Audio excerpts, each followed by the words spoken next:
You don't lose power when you stop reacting, you gain it. Most people believe reacting is strength, speaking immediately, defending themselves, explaining everything. We live in a culture that rewards speed. If someone pushes you, you must push back. If someone insults you, you must have the last word. If something feels uncomfortable, you're expected to respond instantly. But reacting is usually automatic. And anything automatic can be used against you. If someone knows how to trigger you, they don't need to control you directly. Your reaction does it for them. That isn't power, that is conditioning. To understand why this is so hard, you have to understand your biology. Your brain is not designed to make you happy, it's designed to keep you alive. Thousands of years ago, a rustle in the bushes meant danger. An immediate reaction was the difference between life and death. There was no time to think. You reacted first and asked questions later. That system worked. But today, the predator isn't a lion. It's an email, a passive-aggressive comment, a message left unread, a notification on your phone. Your body releases the same stress hormones, cortisol and adrenaline, but the threat isn't physical anymore. It's psychological. It's ego. And because we never learn to override this system, we walk around in a constant state of low-grade defense, waiting to be challenged, waiting to be offended, waiting to react. We have become slaves to our own survival mechanism.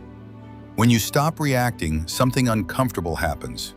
At first, people expect emotion, they expect explanation, they expect resistance, and when it doesn't come, they feel unsettled. Why? Because silence creates a void, and human beings are deeply uncomfortable with empty space. We rush to fill silence with words, with apologies, with justifications, with reactions. But when you refuse to fill that space, the other person falls into it. They start wondering if they went too far, if they embarrassed themselves, if you saw through them. Silence becomes a mirror.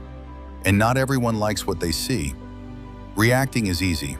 It requires no awareness, no discipline, no choice. Stopping requires presence.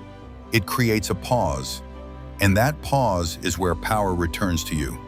Because in that brief moment between the trigger and your response, you are no longer operating on instinct.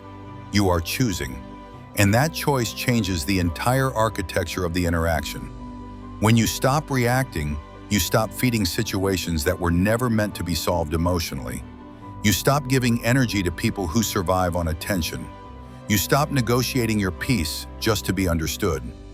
And something interesting happens. People reveal themselves. Some get louder, some get frustrated, some push harder, not because you're weak, but because the strategy stopped working. Most conflict survives on reaction. Drama needs participation. Manipulation needs emotion. Control needs a response. Remove your reaction, and the entire structure collapses. This doesn't mean you become passive. It means you become intentional. You speak when it matters. You act when it's necessary. And you stay silent when silence is stronger. That restraint changes how people treat you. They become more careful, more measured, more aware. Not because you demanded respect, but because you stopped offering easy access. You stopped explaining yourself to people who were never trying to understand you.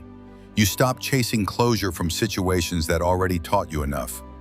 And slowly your nervous system learned something new. Peace. Not the peace that comes from winning arguments, but the peace that comes from clarity. You begin responding instead of reacting. Reacting is instinctive. Responding is deliberate. One is habit, the other is power. When you stop reacting, you reclaim your time, your energy, and your attention. And attention is your most valuable currency. Spend it carefully, because the moment you stop reacting is the moment you take your power back.